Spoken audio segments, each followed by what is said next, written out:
Je veux saluer frère Louis Baguiti. Frère Baguiti, ça nous fait plaisir. Merci d'avoir pensé à nous. Le message de ce soir, c'est l'histoire de Jésus.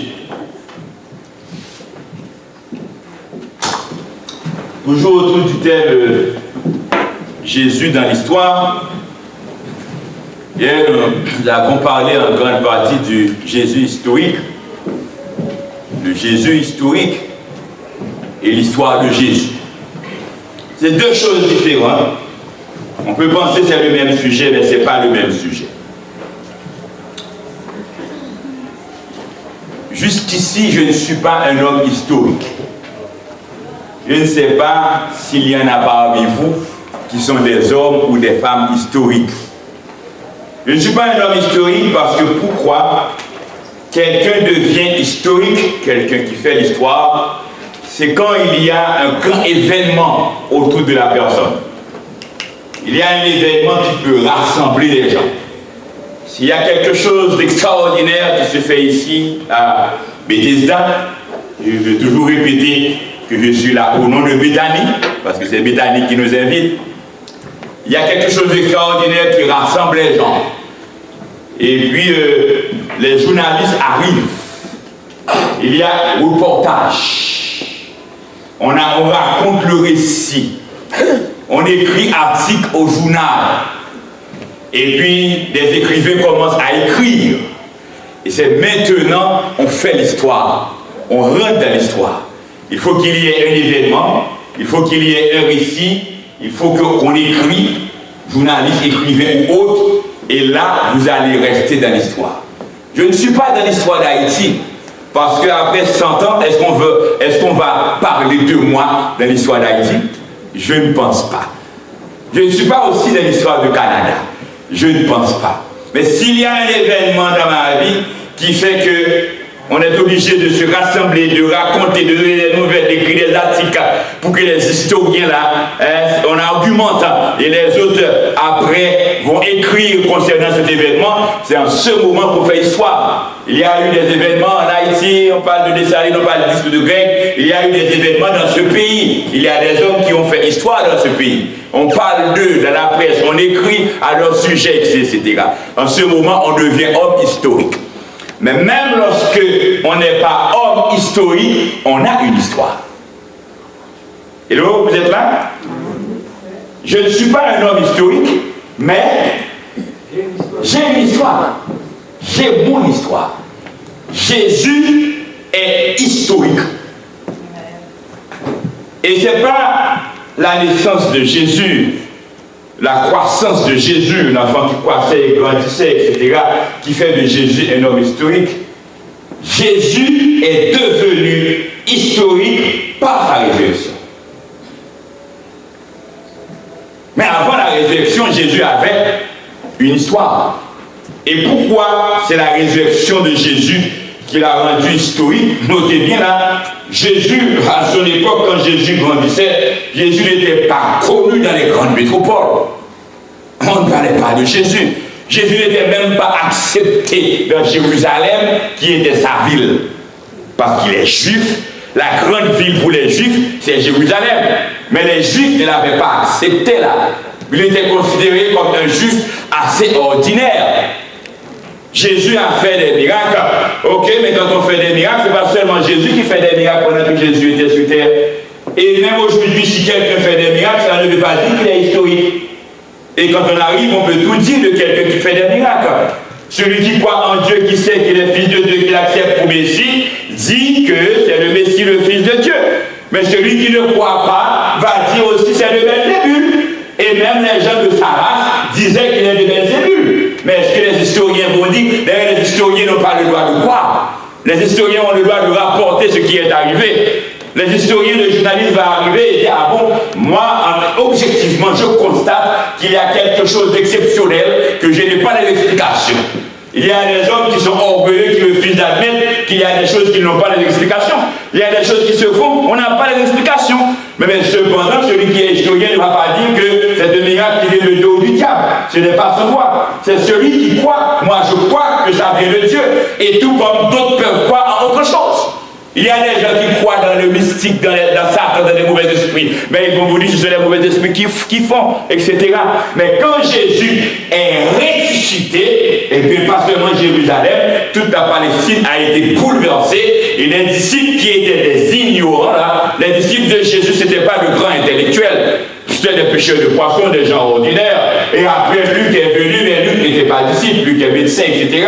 C'est après Paul, grand intellectuel du christianisme, et s'est converti. Mais au début, parmi les disciples, c'était des gens ordinaires. Mais quand ces gens, après la résurrection de Jésus, prêchaient à la Pentecôte, ils ont rendu témoignage, le récit est là, on en parle, et maintenant, plus tard, d'autres historiens vont parler de cet événement, du Christ ressuscité, du message de Jésus, des messages des Jésus. C'est en ce moment que Jésus est devenu historique.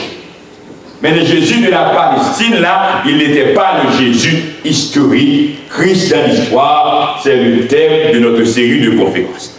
Mais à côté du Jésus historique, il y a l'histoire de Jésus.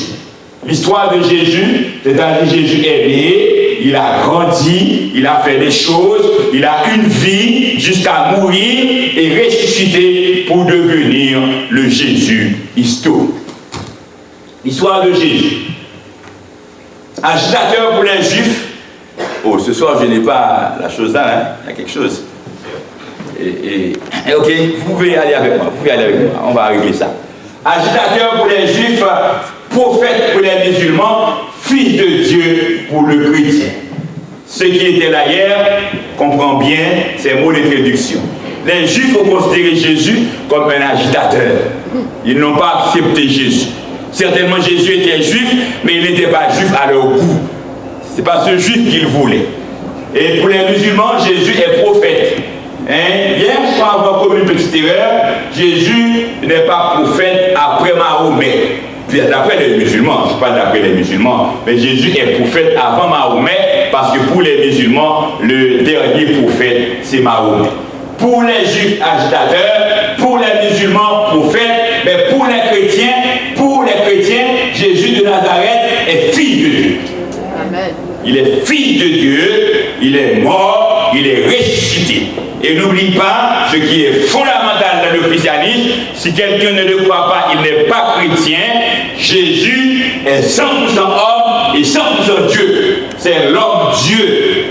Pour le chrétien, Jésus est mort, Jésus est ressuscité et Jésus est vivant. Et nous croyons que Jésus est vivant pour le siècle des siècles. Amen. Les chrétiens ne servent pas un Dieu mort. Notre Dieu n'est pas dans son tombeau. Il est ressuscité et il est vivant. Ça, c'est pour les chrétiens. C'est beaucoup plus qu'un prophète et nous sommes convaincus que Jésus n'est pas agitateur. Jésus de Nazareth est le personnage historique qui a plus marqué l'histoire de notre planète. La religion dont il est à l'origine s'est diffusée dans le monde entier pour devenir la plus grande religion parmi les religions monothéistes. Le christianisme est la plus grande religion du monde. Lorsqu'on compte tous les chrétiens, c'est tellement le christianisme est pluriel. On a diverses professions de foi, etc. Mais cependant, il y a un point commun parmi tous les chrétiens. Et quel est ce point commun? Jésus est homme-Dieu. Homme-Dieu, 100%. Et si vous ne le croyez pas, vous n'êtes pas dans le christianisme. Et Jésus est mort, il est ressuscité. D'où ces points de base là. Des gens qui y croient, on fait du christianisme la plus grande religion du monde parmi les religions monothéistes. C'est d'abord le christianisme, ensuite l'islam. Il y a beaucoup plus de musulmans que de juifs, et en dernier lieu les juifs, parce qu'il n'y a pas trop de juifs dans le monde, ils ne sont environ que 5 millions. Il se dégageait de Jésus la personnalité, il se dégageait de la personnalité de cet homme quelque chose d'extraordinaire, une attirance démesurée et irrésistible. Jésus a fait une attirance démesurée et irrésistible et il ne laissait personne indifférent. C'est-à-dire c'est soit on est avec Jésus, on est passionné de Jésus, on est fou de Jésus, le Jésus qui était sur terre et même le Jésus d'aujourd'hui encore, ou bien on est contre Jésus, on est anti-Jésus. Jésus ne laisse personne indifférent et j'espère que vous n'êtes pas indifférent aussi. Les gens incultes des campagnes se sentaient attirés par Jésus et s'attachaient fortement à lui. Ils s'agrippaient à son message. Les rejetés, les malheureux, les pêcheurs de poissons, les pécheurs, les gens qui sont rejetés, etc. Ces gens-là s'attachaient beaucoup à Jésus parce que les gens qui sont perdus, Jésus a apporté espérance pour eux. Jésus lui-même n'a pas écrit un seul livre. Peut-être qu'on ne s'était pas rendu compte. Jésus n'a pas écrit dans la Bible. Jésus n'a pas écrit les évangiles. Jésus n'a pas écrit de livre. Il n'est pas écrivain. Jésus lui-même n'a pas écrit un seul livre, pas même une ligne. Et pourtant, on estime aujourd'hui à plus de 70 000 le nombre d'ouvrages qui lui ont été consacrés. Des livres qu'on a écrits concernant Jésus. Si on a écrit tous ces livres concernant Jésus, Jésus est historique. Et Jésus est vrai. Ce n'est pas seulement fanatique, passion chrétien. Les gens qui sont pour Jésus ont écrit de Jésus. Les gens qui sont contre Jésus ont écrit de Jésus. Et même les gens qui ont dit que Jésus n'existait pas, ils l'ont fait de Jésus un Jésus historique. Parce qu'ils ont écrit de Jésus. Et son histoire est racontée en plus de 800 langues et dialectes. Son influence d'une ampleur incomparable a suscité le plus vif intérêt dans toutes les générations depuis plus de 20 siècles. Jésus est le personnage le plus connu dans le monde. Amen. Jésus est les Juifs. Il a vécu sur le sol de la Palestine et n'a jamais posé le pied sur un territoire étranger. Jésus n'a pas voyagé en Amérique. Jésus n'a pas laissé la Palestine. Il a été en Égypte avec ses parents, ses bébés après sa naissance, ce qu'on va voir. Et ce qui est plus intéressant, le ministère de Jésus n'est pas long. Le ministère de Jésus n'a duré que 3 ans et demi. Ce n'est pas un jeu. Actuellement, j'ai 7 ans au Québec. Je commence par prêcher dans cette église ici depuis 2010. Cela veut dire que mon ministère ici, c'est déjà 2 fois plus le temps du ministère de Jésus. Un ministère de 3 ans et demi qui a bouleversé le monde. Et près de 20 siècles après, on continue encore à parler de Jésus. Ce n'est pas un jeu. Et on ne parle pas encore de Jésus. Et aujourd'hui encore, Jésus est la solution pour le monde. Amen. Jésus est la solution pour toi et la solution pour moi. Amen. On ne peut pas, vous voyez là, on ne peut pas dire n'importe quoi en parlant de Jésus. C'est seulement un ministère de 3 ans et demi. Alors, il n'a pas laissé les Palestines. Il a enseigné un petit groupe de disciples, tous juifs comme lui. La langue qu'il parlait était pétrie de tradition et de culture juive. La langue de Jésus, c'était l'araméen. L'araméen, c'est une langue dérivée de l'hébreu. Et c'est la langue universelle, c'était la langue des Perses. C'est une langue, même pour certains, les linguistes, ceux qui étudient les langues, disent que l'araméen, c'était d'abord l'hébreu, et ensuite ça a devenu l'hébreu. Mais la langue de Jésus, c'était l'araméen. Mais c'est la langue que les juifs parlaient à cette époque. Les petits enfants qu'il a enlacés étaient des juifs. Les pécheurs qu'il fréquentait étaient des pécheurs juifs. Il a guéri des malades juifs, nourri des affamés juifs, fait couler du vin à un mariage juif. Cela veut dire que Jésus vivait non seulement dans le milieu juif, mais Jésus était profondément juif. Jésus est juif. En tant qu'homme. Jésus historique est juif. Et pourtant, la parole de Dieu nous dit, l'apôtre Jean nous dit, lisons ensemble Jean 1, verset 11-12. Elle est venue, et les siens, mais à ceux qui l'ont reçu, et à ceux qui parlent en son nom, elle a donné le pouvoir de devenir enfants de Dieu. Amen. Amen. Nous n'avons pas fait le discours sur elle qui est la parole faite chair, verset 14, Jésus est la parole faite chair, etc. Mais les siens ne l'ont point reçu. Maintenant, les siens ne l'ont pas reçu, il faut faire attention. Il faut faire attention là. Lorsqu'on parle de l'histoire de Jésus et dit que les Juifs ne l'ont pas reçu. Quels Juifs ne l'ont pas reçu? Parce que nous venons de lire, les disciples étaient Juifs, les pécheurs qui fréquentaient étaient Juifs, les miracles qui faisaient étaient tous des Juifs. C'est ce qu'on appelle les autorités juives, les leaders juifs, les sacrificateurs, les grands juifs de Jérusalem. Certains l'avaient reçu, certains l'avaient accepté. Et la pression était tellement forte. Les grands juifs pour accepter Jésus, c'était en secret. C'était en secret. Des juifs tels que Nicodème, le grand maître Nicodème, Joseph d'Arimathée qui a donné son tombeau pour enterrer Jésus. Mais c'était pas, il ne pouvait pas le faire ouvert parce qu'à cette époque, dire qu'on était avec Jésus, c'était un scandale. On n'allait pas l'accepter, etc. C'était les paysans qui l'avaient accepté. Mais le peuple juif, là, c'est pourquoi il faut faire très attention là. Généralement, généralement, on a tendance à représenter les gens par les leaders. Lorsqu'on parle de l'Église, on voit seulement les chefs de l'Église. Lorsqu'on parle du pays, on voit seulement les autorités du pays. Mais attention là, parfois les chefs, les autorités représentent une idée, ou bien leur idée, mais pas la réalité. Par exemple, lorsqu'on parle de l'Église adventiste, on voit seulement les pasteurs ou les leaders. Mais parfois les leaders sont loin de la réalité. Car la base, le vrai peuple juif, en grande partie, je ne dis pas le vrai, c'est pas que les autres sont faux, mais une grande partie du peuple juif a accepté Jésus. Mais j'aime beaucoup quand il dit à ceux qui l'ont reçu et à ceux qui croient en son nom. Les Juifs, c'était le peuple élu, le peuple que Dieu a choisi pour un message, etc. Mais cependant, ce qui arrive, Dieu a fait promesse à Abraham. Les Juifs sont considérés comme peuple de Dieu parce qu'ils sont descendants d'Abraham par rapport à la promesse que Dieu a faite à Abraham. Dans Genèse 12, vous voyez, pour ceux qui connaissent la Bible, Dieu a fait promesse à Abraham. Eh bien, les Juifs sont descendants d'Abraham, eh bien, ils sont devenus du peuple de Dieu. Mais la promesse n'a pas été faite à Abraham seulement pour ses descendants de chair, dans le sang, mais la promesse a été faite, toute la nation de la terre seront bénies en Abraham. Jésus est descendant d'Abraham. D'où si on rejette la promesse de Dieu, malgré la promesse qui a été faite en Abraham, on est devenu enfant de Dieu en Jésus. Et si on rejette Jésus, on n'est pas enfant de Dieu.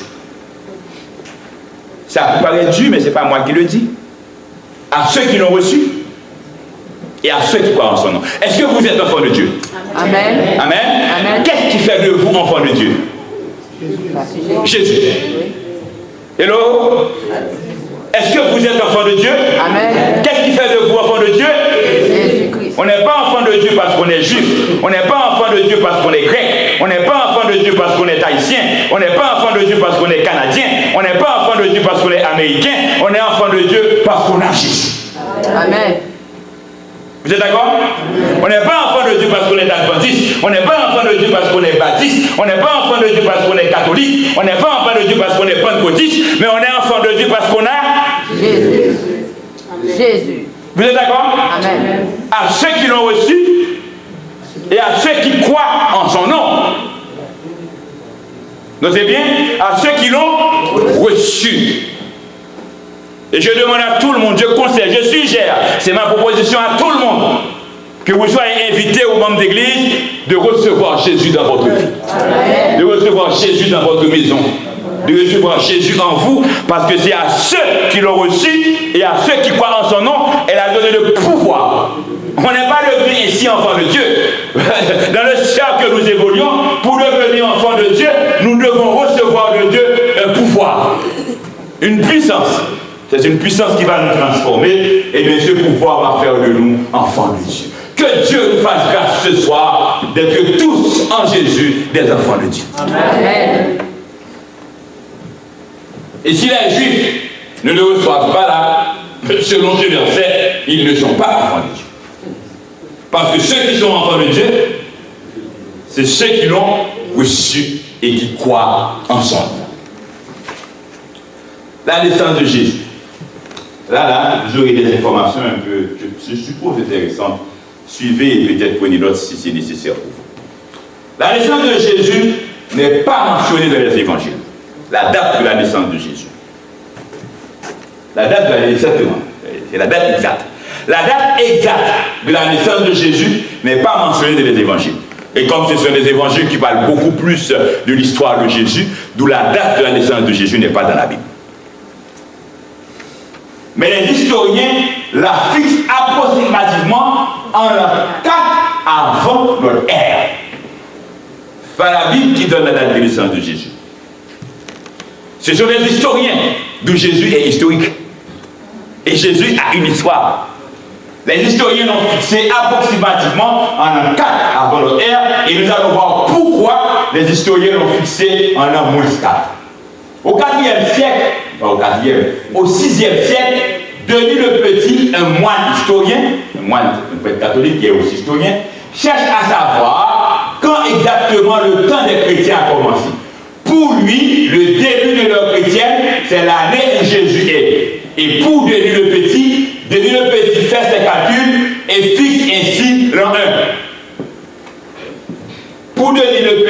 un moine historien qui cherchait le début de l'ère chrétienne à partir de la naissance de Jésus, Denis le Petit date la naissance de Jésus l'an 1. Et c'est à partir de l'an 1, aujourd'hui nous sommes en 2017. Le moine a fait une erreur. Jésus n'est pas né en l'an 1.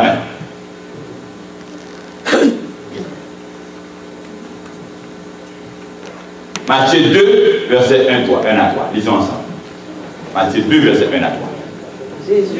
Jésus étant né à Bethléem, en Judée, au temps du roi Hérode, voici des mages d'Orient arrivaient à Jérusalem et dirent: où est le roi des Juifs qui vient de naître?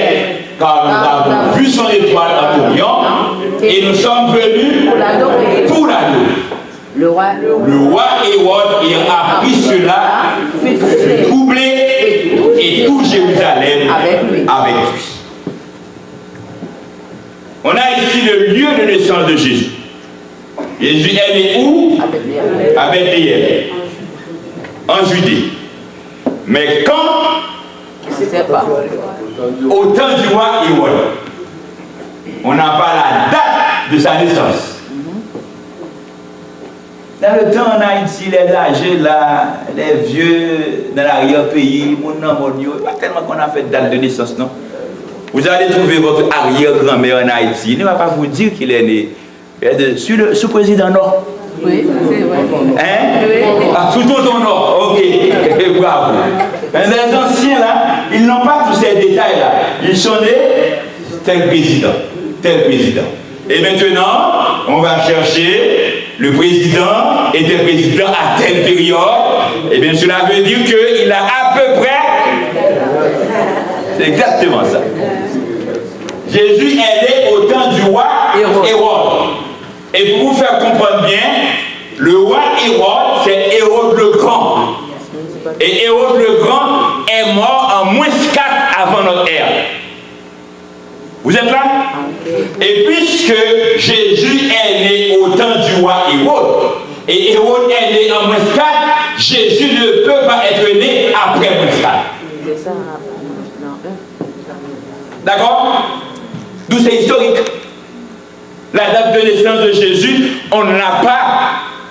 Et ce sont les historiens qui ont dit, moi, et Denis le Petit, c'est une erreur, il n'y a pas en 1, Jésus n'est pas né en 1, car selon les évangiles, c'est les évangiles qui parlent plus de Jésus, Jésus est né sur le roi Hérode. Et Hérode est mort en -4, en an 4 avant notre ère. Cela veut dire que Jésus est né soit en an 4 avant notre ère, ou avant l'an 4 avant notre ère, parce que Jésus est né sur le règne du roi Hérode le Grand. Et les mages sont venus de l'Orient pour adorer le roi des Juifs. Et ça là, je vous invite à lire Matthieu 2, vous pouvez le faire chez vous. C'est une partie de la Bible, je suis très marqué par cette partie. Pourquoi très marqué? C'est parce que les mages qui viennent quand même d'une civilisation païenne, ils sont venus pour adorer Jésus. Hérode a eu une information, mais Hérode ne savait rien. Eh bien, il a été voir les sacrificateurs, les prêtres, les gens qui étudiaient la Bible, et ils ont confirmé vraiment le Messie devrait être né à cette période et dans telle ville, particulièrement dans telle ville. Et les mages ont été à Bethléem, et ils ont trouvé le roi des Juifs. Ils ont adoré le roi des Juifs, ils ont apporté des cadeaux, et pourtant les Juifs qui étudiaient la Torah, les Juifs qui étaient dépositaires de la loi de Dieu, ne savaient pas que Jésus était né. Et c'est pourquoi là, il faut faire très attention, on peut avoir Bible en main, ne pensez pas qu'on met l'histoire, on connaît tout, ou bien parfois on est aveuglé par des intérêts particuliers, et c'est pourquoi quand on étudie la parole de Dieu, on doit se vider pour se mettre à l'écoute de Dieu. Amen. Ne soyez pas à l'écoute d'un homme, ne soyez pas à l'écoute d'un système, ne soyez pas à l'écoute d'une religion, mais soyez à l'écoute de Dieu. Amen. Et le Dieu créateur, maître du ciel et de la terre, il parle à tout le monde quand il veut et comme il veut.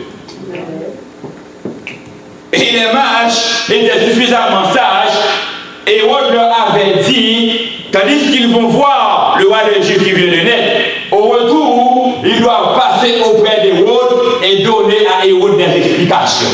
Le plan d'Hérode c'était de tuer Jésus. Mais la parole de Dieu nous fait comprendre aussi que Dieu a parlé aux mages. Les mages n'étaient pas juifs. Les mages n'avaient pas la Torah en main. Les mages venaient d'une civilisation païenne. Dieu peut se servir à qui il veut. Amen. Dieu s'est adressé aux mages et le mage a déjoué. Les mages ont déjoué Hérode. Ils ne sont pas retournés vers Hérode. Ils sont retournés en Orient et Hérode n'a pas eu les nouvelles. Et puisque Hérode ne sait pas ce qui se passe, et Hérode a ordonné de tuer tous les enfants de 0 à 2 ans. On a eu ce sacrilège. On a sacrifié tous les enfants. Et entre-temps, un ange du Seigneur a ordonné à Marie et Joseph d'aller en Égypte avec Jésus. Et au retour, après, ils sont retournés en Égypte après la mort d'Hérode. D'où Jésus n'est pas né en l'an 1. Deuxième élément encore, quand on parle de l'histoire de Jésus, dans l'Occident dit chrétien, nous savons qu'on fête la naissance de Jésus 25 décembre. Par le temps qui court, presque tout le monde sait Jésus n'est pas né 25 décembre. S'il y a des gens ici qui croient que Jésus est né 25 décembre, hein? À tout le monde, personne ne croit, c'est tant mieux. Vous êtes sûr que vous ne croyez pas? Chaque année on fait 25 décembre, Jésus est né 25 décembre. Il faut qu'on soit sûr que Jésus n'est pas né 25 décembre. Quant au 25 décembre, ce n'est sûrement pas le jour exact où Jésus est né. Cette date a été choisie par les chrétiens au IVe siècle. Avant même la période chrétienne, de nombreuses fêtes populaires étaient célébrées au mois de décembre, au moment du solstice d'hiver, comme pour conjurer le froid et la nuit, et peut-être la mort de la nature. C'est-à-dire, avant même la naissance de Jésus, on célébrait beaucoup de fêtes en décembre. Des fêtes populaires, des fêtes païennes. On parle de solstice d'hiver. Solstice d'hiver, c'est pour conjurer le froid et la nuit, et peut-être même la mort de la nature. En Orient, le culte de Mithra, c'est un dieu perse, divinité de la lumière. Le dieu de la lumière voulait que l'on sacrifiât le 25 décembre un jeune taureau pour célébrer la naissance du dieu solaire. C'est la tradition là. Le jour du solstice d'hiver, en effet, sinon véritablement dans l'hiver, c'est aussi le moment où les jours commencent à rallonger, le soleil renaît. C'était plus pour célébrer la renaissance du soleil. Et peut-être vous n'avez pas suivi ça. Moi, je l'ai suivi un peu. À un certain moment de la durée, la journée se raccourcit pendant l'année. La journée se raccourcit et nous sommes dans cette période-là. Et arrivé 25 décembre, c'est le jour le plus court de l'année. Et à partir de 26 décembre, la journée recommence à rallonger. Vous pouvez le suivre pendant cette année, si vous le voulez. On parle de la renaissance du Dieu soleil. Et on célébrait les fêtes, Mithra qui était un dieu perse, et c'était une fête païenne qui existait bien avant la naissance de Jésus. Ça n'a aucun rapport avec la naissance de Jésus. Mais on aurait tendance à croire que Jésus est né le 25 décembre de l'an 0. Certaines fois, c'est ce qu'on a en tête. L'an 0 n'existe pas. Pour le nid le petit, c'est l'an 1. Or, l'année 0 n'existe pas. La date du 25 décembre a été fixée par le pape Jules Ier en 337 après Jésus. C'est au IVe siècle qu'on a fixé cette date-là. Au 337 après Jésus, pour contrecarrer le culte concurrent de Mithra, Dieu Père, dont la naissance était célébrée ce jour-là. D'après la Bible, Jésus est né alors qu'Hérode le Grand était encore en vie. Or, celui-ci est mort en 4 avant Jésus. L'erreur du calcul est due à l'erreur du moine Denis le Petit. C'est-à-dire que Jésus n'est pas né le 25 décembre, Jésus n'est pas né dans l'an 1. Et si on fait tous les calculs de les prophéties, Jésus est né parce que hier, on a vu que, historiquement, et tout le monde est d'accord, c'était un jour de Pâques spécial. Ce jour de Pâques était très important. Jésus est mort 7 avril l'an 30. Et Jésus a vécu 33 ans et demi. Jésus est né en automne, environ mois de septembre, mais on n'a pas la date exacte. Maintenant, la naissance de Jésus, des événements marquent sa naissance, il est né à Bethléem, il est né dans une étable, les bergers ont reçu l'annonce, Hérode a détruit les enfants, Jésus a été en Égypte, mais cependant, avant d'arriver en Égypte, dans la vie de Jésus, dans l'histoire de Jésus, dans l'évolution de Jésus, dans la croissance de Jésus, et comme bon juif, juif comme tout juif, Jésus a été circoncis. Luc 2, verset 21, lisons ensemble. Lisons ensemble Luc 2, verset 21. Le 8e jour auquel l'enfant devait être circoncis, étant arrivé, on lui donna le nom de Jésus, nom qu'avait édité l'ange avant qu'il fût conçu dans le sein de sa mère. D'où Jésus était circoncis. Tous les Juifs sont circoncis 8 jours après leur naissance.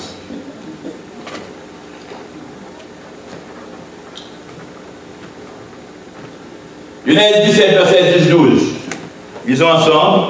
C'est ici mon alliance que vous garderez entre moi et vous et ta postérité après toi.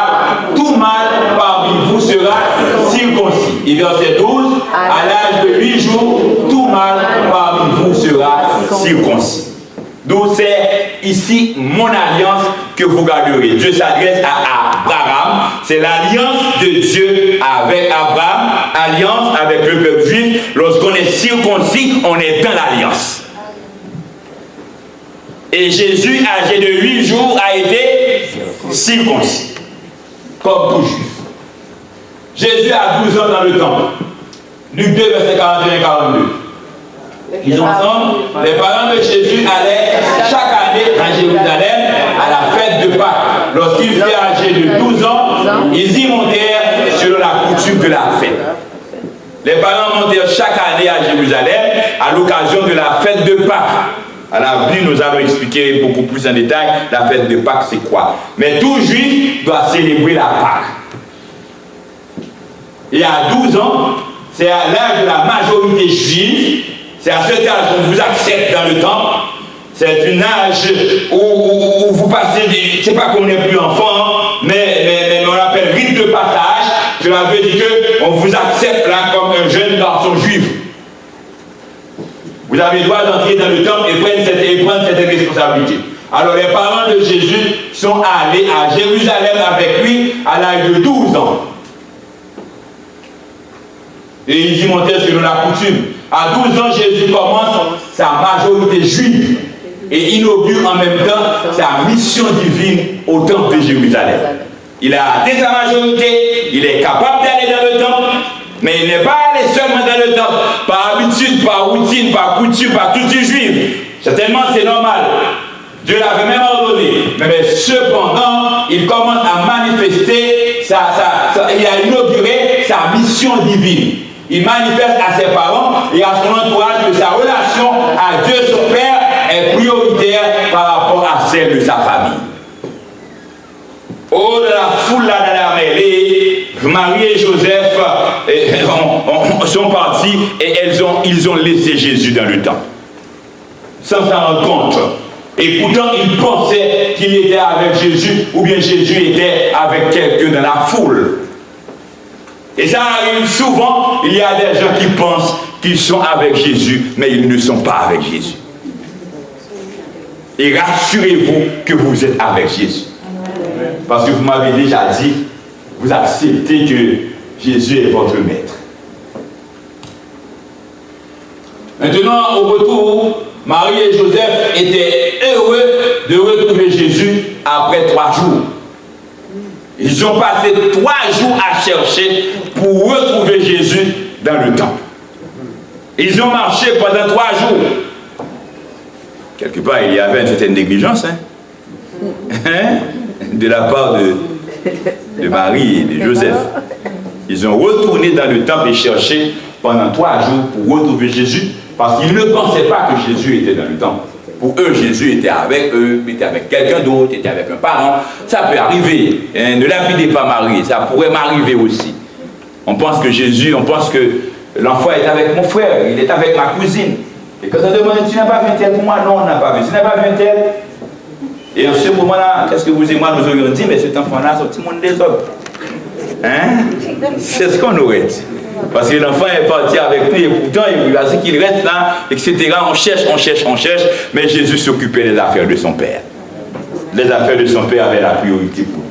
Et Jésus était dans le temple parlant avec les sacrificateurs, les prêtres, les lecteurs de la loi, et ils étaient étonnés d'entendre Jésus et de voir comment Jésus connaissait la Bible. Jésus connaissait la Bible en tant qu'humain. Marie, sa maman, l'avait donné une bonne éducation et Marie a ce crédit-là. Maintenant, après 12 ans, la Bible ne nous parle pas de Jésus. Et certains ont dit beaucoup de choses, mais je me demande où ils l'ont trouvé. Parce que le seul document fiable que nous avons de Jésus qui nous parle de Jésus, c'est la Bible. Ce sont les évangiles. Après, pour parler de Jésus, c'est où vous serez argumenté pour parler de Jésus. Et si la Bible ne dit rien au sujet de Jésus, personne n'a le droit de dire rien au sujet de Jésus. On parle de la vie cachée de Jésus. Jésus n'a aucune vie cachée. Jésus grandissait chez ses parents, Marie et Joseph, et Jésus travaillait avec Joseph comme charpentier. Jusqu'à 12 ans, jusqu'à 30 ans, maintenant nous sommes en l'an 27. Jésus avait 30 ans, n'oublie pas qu'il y a environ 3-4 ans en dessous, et c'est en ce moment Jésus allait être baptisé. Baptisé par Jean, et tandis que Jean prêchait la repentance, la rémission des péchés. Je l'avais dit que le baptême c'était un baptême de purification, un baptême pour le pardon des péchés. Mais est-ce que Jésus a péché? Non. Et pourtant, Jésus est allé trouver Jean pour qu'il soit baptisé. Matthieu 3, verset 13-15, disons ensemble. Jésus vient de la Galilée au Jourdain, vers Jean, pour être baptisé par lui. Mais Jean s'y opposait en disant, c'est moi qui ai besoin d'être baptisé par toi, et tu viens à moi. Jésus lui dit, laisse faire maintenant, car il est convenable que nous accomplissions ici tout ce qui est juste. Généralement, nous encourageons les gens à se faire baptiser. Et Jean aussi lui-même, en prêchant dans le Jourdain, en prêchant dans le désert, il encourage les gens à se faire baptiser. Et la Bible nous dit, les Juifs venaient par centaines, beaucoup de Juifs venaient et se faisaient baptiser par Jean. Mais quand Jésus est venu, Jean a dit non. L'Esprit de Dieu avait déjà indiqué à Jean que celui-ci est mon fils. Celui-ci est le Messie. Celui-ci est le Sauveur. Celui-ci, ce n'est pas n'importe quel homme, c'est Dieu qui s'est fait homme. C'est 100% homme et 100% Dieu. Jésus n'avait pas besoin de baptême de par sa nature. Mais étant donné qu'il a pris notre nature, Jésus s'est baptisé pour vous et pour moi. Amen. Jésus a été baptisé parce qu'il est un homme comme vous, il est un homme comme moi. Jésus a été baptisé pour vous servir d'exemple. Jésus a été baptisé par son baptême aussi, nous sommes sauvés. Parce que le baptême de Jésus est un point déterminant et personnellement je conçois, sa résurrection est au sommet, mais là, son baptême marque le début de son ministère. Et Jésus dit, laisse faire maintenant, car il est convenable que nous accomplissions tout ce qui est juste. Nous ne prêchons pas encore sur le baptême, mais si vous n'êtes pas encore baptisé, sachez, il est juste que vous soyez baptisé. Amen. Vous êtes d'accord? Amen. Et pourquoi il est juste que vous soyez baptisé? Parce que Jésus dit, laisse faire, il est convenable que nous accomplissions tout ce qui est juste.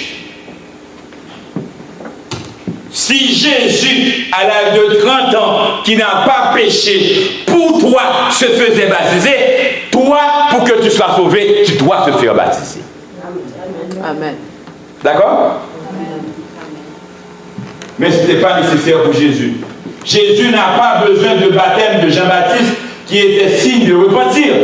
Il n'a pas besoin de repentance. Lui qui est sans péché, ni d'un don de l'Esprit, puisqu'il est le Fils de Dieu depuis toujours, et possède donc l'Esprit en plénitude. Mais par ce signe, Jésus s'est solidarisé avec nous et nous fait don du baptême. Par ce signe, Jésus s'est solidarisé avec nous. Oh oui, certainement, après son baptême, il a reçu le Saint-Esprit Mais est-ce que Jésus n'avait pas le Saint-Esprit? Amen. Hello. Amen. Jésus est né par...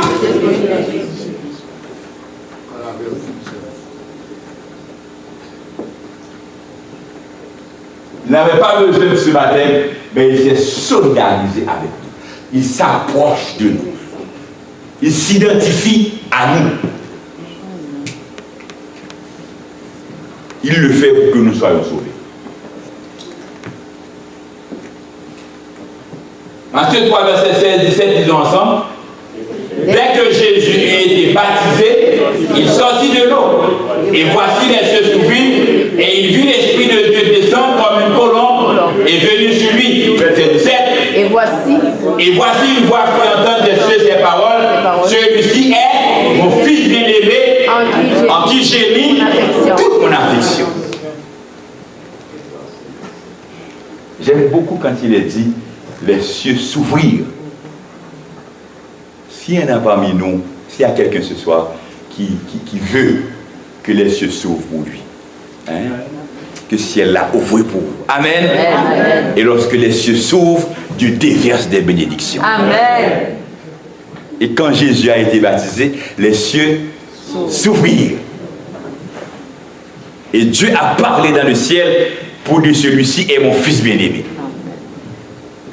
À ceux qui l'ont reçu, à ceux qui croient en son nom, elle a donné le pouvoir de devenir enfant de Dieu. Jésus a été toujours fils de Dieu.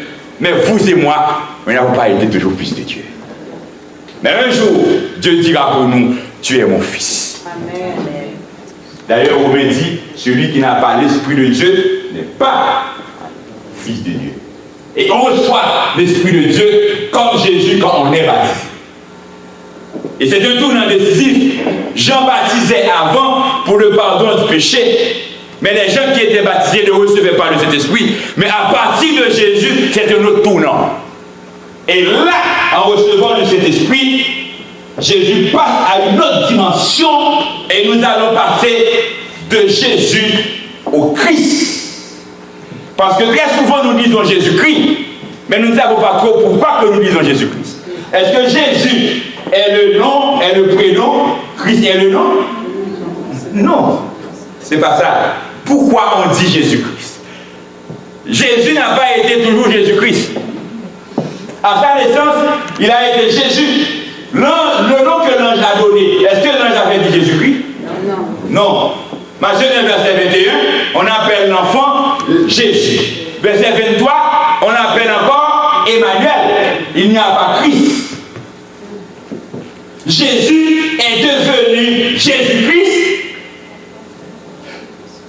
Les cieux s'ouvrirent, il vit l'Esprit de Dieu descendre. Et c'est en ce moment Jésus est devenu Christ. Ce n'est pas deux personnages différents. Mais le Jésus historique, le Jésus homme, le Jésus qui a une histoire, le Jésus qui est né, le Jésus qui a grandi, le Jésus qu'on connaît en Palestine, le Jésus charpentier, le Jésus fils de Marie et de Joseph n'est pas encore Christ. Et pourquoi? C'est là qu'il est devenu Christ. Il est devenu Messie. Il est devenu Sauveur. De Jésus à Christ. Jésus. C'est une petite révision. Jésus est né en embuscade à Bethléem en Palestine, d'une femme nommée Marie. À cette époque, les Romains occupaient ce pays dont les habitants étaient de religion juive. Sa vie est racontée dans les évangiles rédigés par les 4 auteurs Matthieu, Marc, Luc. C'est bien ça. Marc 6, verset 3. N'est-ce pas le charpentier, le fils de Marie, le frère de Jacques et de Jose, de Jules et de Simon, et ses sœurs ne faisaient pas ici parmi nous, et il était parmi eux pour eux une occasion de chute. Lorsque les Juifs voyaient Jésus faisait des miracles, et Jésus se réclamait, Jésus disait lui-même qu'il est le Messie. Et nous allons voir le Messie c'est quoi? Le Messie c'est le Sauveur. Le Messie c'est le roi. Le Messie c'est celui qui est venu pour sauver. Et quand Jésus, vous savez que les Juifs étaient dominés par les Romains, les Juifs attendaient un libérateur, et c'est pourquoi hier soir nous avons dit que pour eux, Jésus n'était pas le Messie que les Juifs attendaient, parce que les Juifs attendaient un Messie libérateur, libérer Israël, et le royaume d'Israël dominait. Et jusqu'ici encore, les Juifs attendent qu'un Messie vienne pour que Israël puisse devenir la grande nation du monde. Mais cependant, Jésus n'est pas seulement Messie pour Israël, Jésus est Messie pour sauver l'humanité. Jésus est Messie pour sauver tout le monde. Ce que les Juifs n'ont pas accepté. Christ maintenant. Qui est Christ? Christ est la traduction du mot hébreu Mashiach ou Messie. Dans la Bible, il désigne le roi ayant reçu sur la tête l'huile parfumée pour être au service de Dieu. C'est ça Christ. On dit Christ, on dit Mashiach ou Messie. Et qu'est-ce que ça signifie dans la Bible? Depuis l'Ancien Testament, le Messie est le roi. Le Messie est un roi. Le Messie est roi, ayant reçu sur la tête l'huile pour être au service de Dieu. Et l'huile dans la Bible symbolise le Saint-Esprit. Le mot Christ a été progressivement ajouté à celui de Jésus pour traduire sa nature de Messie et de Fils de Dieu. C'est après le mot Christ est ajouté. On n'a pas eu Christ à la naissance dans l'histoire de Jésus. Christ du grec Christos est la traduction de l'hébreu Meshiach, dont dérive le nom français Messie, signifiant loin du Seigneur, c'est-à-dire une personne consacrée par une onction divine. C'est le roi qui est mis à part pour le service de Dieu. Le roi qui est loin. Et Christos signifie oint. On dit oint en français, on dit Christos en grec, on dit Meshiach en hébreu. Et oint signifie quelqu'un qui est mis à part, qui est oint. On a versé de l'huile sur la tête, on l'a mis à part, il est oint pour le service de Dieu. C'est ça le Messie, c'est ça Christ. Et dans son baptême, il a reçu l'Esprit et Dieu dit c'est mon fils bien-aimé en qui j'ai mis toute mon affection, c'est-à-dire il est oint, il est roi et il est là pour le service de Dieu. Et c'est en ce moment il est Christ, il est Messie, pas Messie pour les Juifs mais Messie pour l'humanité. Un Samuel 10 verset 1. Ils ont ensemble Samuel 10 verset 1, ça va vous aider à mieux comprendre. Samuel prit une fleur d'huile qu'il répandit sur la tête de Saül. Il le baisa et dit, l'Éternel ne t'a-t-il pas oint pour que tu sois le chef de son héritage. L'explication que je viens de donner, c'est appuyé par la Bible. Le premier roi qui a été oint, c'est qui? Saül. Une fiole d'huile répandue sur la tête. L'Éternel ne t'a-t-il pas oint? Que signifie oint? Mis à part. Encore. Pour le service de Dieu, on peut. Ok, c'est pas seulement roi, parce qu'on peut être roi et ne pas être oint, s'il n'est pas un roi en Israël. Oint, par quel mot on peut remplacer oint? On peut remplacer oint par Messie. On peut remplacer oint encore par Christ. Parce que Christ égale oint ou Messie. Une fiole d'huile sur sa tête, l'Éternel ne t'a-t-il pas oint? Mis à part pour le service de Dieu. Et en ce moment, Saül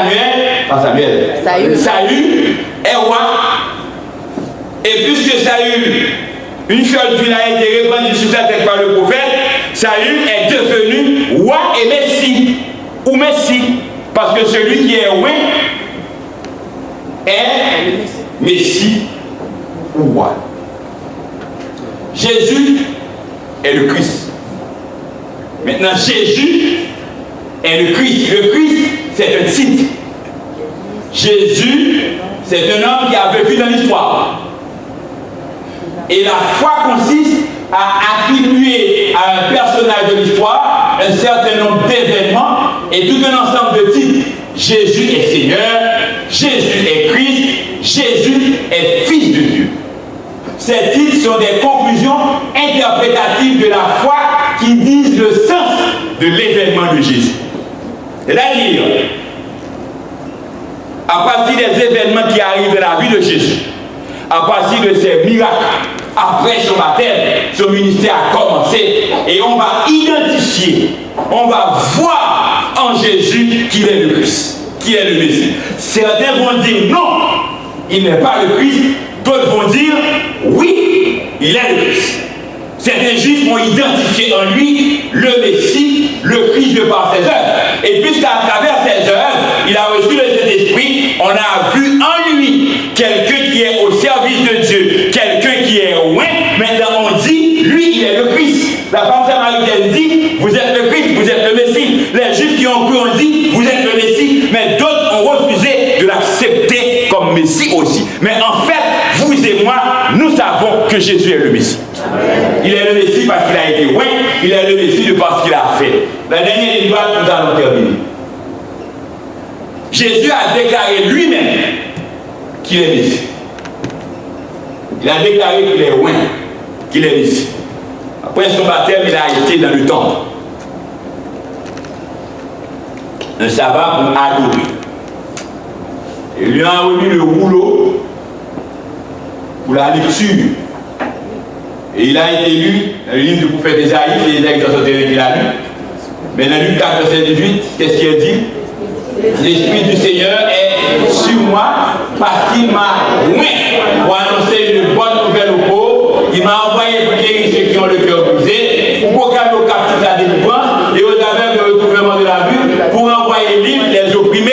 Et Jésus continue pour dire, aujourd'hui, cette parole a trouvé son accomplissement. Amen. Cela veut dire que Jésus a déclaré lui-même qu'il est le Messie, qu'il est loin et qu'il est le Christ. Parce que le Christ, c'est le Messie. Mais d'autres aussi. Luc 4, verset 34, disons ensemble, Jésus continue à servir son Dieu, à adorer dans la synagogue. Mais quels sont les événements qui vont montrer vraiment que Jésus est le Messie? Verset 34, disons ensemble, il se trouva dans la synagogue un homme qui avait un esprit de démon impur et qui s'écria du pas fort. Verset 34, disons ensemble, ah, qu'y a-t-il entre nous et toi, Jésus de Nazareth? Tu es venu pour nous perdre. Je sais que tu es le Saint de Dieu. Le Saint de Dieu, c'est le Fils de Dieu. Le Saint de Dieu, c'est la sainteté de Dieu. Le Saint de Dieu, c'est loin. Le Saint de Dieu, c'est le Christ. Le Saint de Dieu, c'est le Messie. Satan sait que Jésus est le Messie. Amen. Les juifs, certains contestent. Les hommes refusent de l'accepter. Mais Satan sait que Jésus est le Messie. Et puisque Jésus est le Messie, Jésus est roi. Et étant donné que Jésus est roi, il ne peut y avoir deux rois dans ce royaume. Avec Jésus, le royaume de Satan a plus fin. Amen. Hérode a une peur, mais ce n'est pas le royaume d'Hérode. Comme Hérode a derrière lui, Satan, c'est autre chose. Mais avec Jésus, c'est le début d'un nouveau royaume. Et ce nouveau royaume est la personne de Jésus. Jésus est à la fois roi et royaume. Amen. Parce qu'il est dit, il a dit lui-même, le royaume de Dieu est au milieu de vous. Et Jésus le menaça en disant, tais-toi et sors de cet homme. Et le démon le jeta au milieu de l'assemblée et sortit de lui sans lui faire aucun mal. Cela veut dire que ceux qui ont été dominés par Satan, Jésus est roi, Jésus est le Messie, Jésus est roi et ils sont libérés. Amen. Et puisque Jésus, son histoire n'est pas terminée au tombeau de Joseph d'Arimathée, il est ressuscité, il est vivant. Aujourd'hui, si Satan maltraite les gens, c'est parce que vous voulez que Satan vous maltraite, parce que lorsque vous recevez Jésus, Satan n'a aucun pouvoir sur vous. Amen. Quelle que soit la personne. Amen.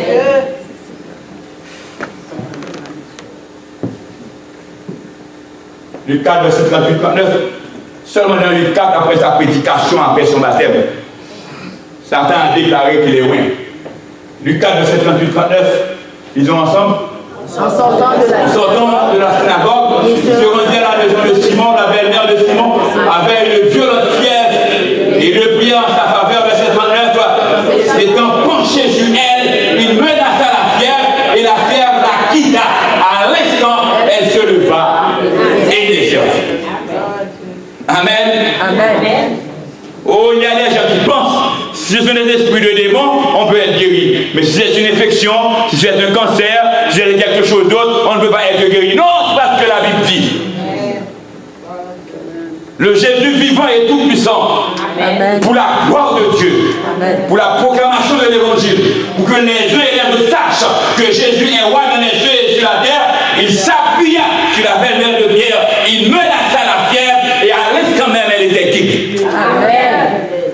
Et à travers ces événements, les autres qui étaient hésitants là, c'est à ce moment ils vont dire que Jésus est loin, Jésus est Messie. Les premiers disciples, Simon et André, ont dit, nous avons trouvé le Messie. C'est-à-dire au début, on ne savait pas qu'il était Messie, mais après son baptême, il a commencé son ministère, il a été loin, il est devenu roi, il est Christ. Et c'est en ce moment, il est devenu Jésus Christ. Mais au début, il n'était pas Jésus. Il a menacé la fièvre et la belle-mère de Pierre fut guérie. Lisons Lucas 41. Après le coucher du soleil, tous ceux qui avaient des malades atteints de diverses maladies, soulignez ça, des malades atteints de diverses maladies, les nuits amères, il imposa les mains à chacun d'eux et il les guérit. Diverses maladies, c'est quelle que soit la nature de la maladie. Des démons aussi sortirent et de beaucoup de personnes en criant et en disant, ils ensemble, tu es le Fils de Dieu, mais il les menaçait, il ne leur permettait pas de parler parce qu'il savait, il représente quoi? Il savait les démons. C'est-à-dire que les démons savaient qu'il était le Christ. Et s'il est le Christ, il est le roi. Et s'il est le roi, il les domine. Il les chasse. Ils ne peuvent pas rester. Ils ne peuvent pas contester. Jésus est là. Il est venu pour les perdre. Et ils sont perdus. C'est terminé leur règne. Avec la présence de Jésus. Cela ne veut pas dire aujourd'hui encore il n'est pas là. Jésus est dans les cieux. Jésus revient pour établir son royaume éternel. Tous les malades étaient guéris. Les démons, les paralytiques, les aveugles, les boiteux. Eh bien, Isaïe 61, sa première prédication, l'Esprit du Seigneur est sur moi parce qu'il m'a oint. C'est-à-dire que bon, je ne sais pas moi. C'est vrai que les Juifs protestent, disent que Jésus n'a pas rempli les conditions. Mais moi, là, je vois que Jésus remplit les conditions. Ce qui est annoncé dans Isaïe 61, c'est ce que Jésus fait exactement. Il a reçu le Saint-Esprit et ensuite il guérit les malades, etc. Mais ce Jésus qui est loin, il n'est pas le Messie, il n'est pas seulement le roi pendant les 3 ans et demi de sa vie. Il est mort, il est ressuscité, il est au ciel, il est roi des rois, dans les cieux et sur la terre. Amen. Acte 2, verset 32-33. C'est ce Jésus qui a ressuscité. Nous en sommes tous témoins. Élevé par la droite de Dieu, il a reçu le Père qui avait été pour nous et il a répondu comme nous le voyons et l'entendons. C'est le message de Pierre à la Pentecôte. Ce n'est pas quelqu'un d'autre, c'est ce Jésus qu'on a connu, qui a une histoire peut-être assez ordinaire. Mais à sa résurrection, les choses ont changé. Et lors de son baptême aussi, il y avait un virement, parce qu'il est devenu Messie, Christ, ce Jésus, Dieu l'a ressuscité. Et il est élevé, c'est-à-dire il est en haut, à la droite du Père. Jésus n'est plus dans le tombeau de nos états. Jésus est ressuscité. Et nous devons, si on est chrétien, il faut qu'on soit sûr de cela. Le Jésus que nous servons est vivant et tout-puissant. Si on n'est pas encore chrétien, on a intérêt à être chrétien. Parce que tu peux être branché n'importe où. Des interpellations des esprits dans les airs, des esprits dans les eaux. Il y a des gens qui sont branchés un peu partout. Parfois même ils sont à l'église, mais ils sont branchés ailleurs. Si quelqu'un est à l'église et est branché ailleurs, c'est une peine de temps. Il y a des gens à l'église qui sont dans des sociétés mystiques, qui font des prières aussi, des secrets. Il n'y a aucun secret. C'est du bluff. Il y a un seul secret. Jésus est mort, il est ressuscité. Amen. Il n'y a pas de puissance qui dépasse la puissance de Jésus ressuscité. Amen. Parce qu'il est le Christ, il est le roi des rois, il est le Seigneur des seigneurs. Et le deuxième verset nous dit, le 736, acte 2, lisons ensemble, que toute la maison d'Israël s'attend à faire certitude. Dieu a fait Seigneur et Christ ce Jésus que vous avez crucifié.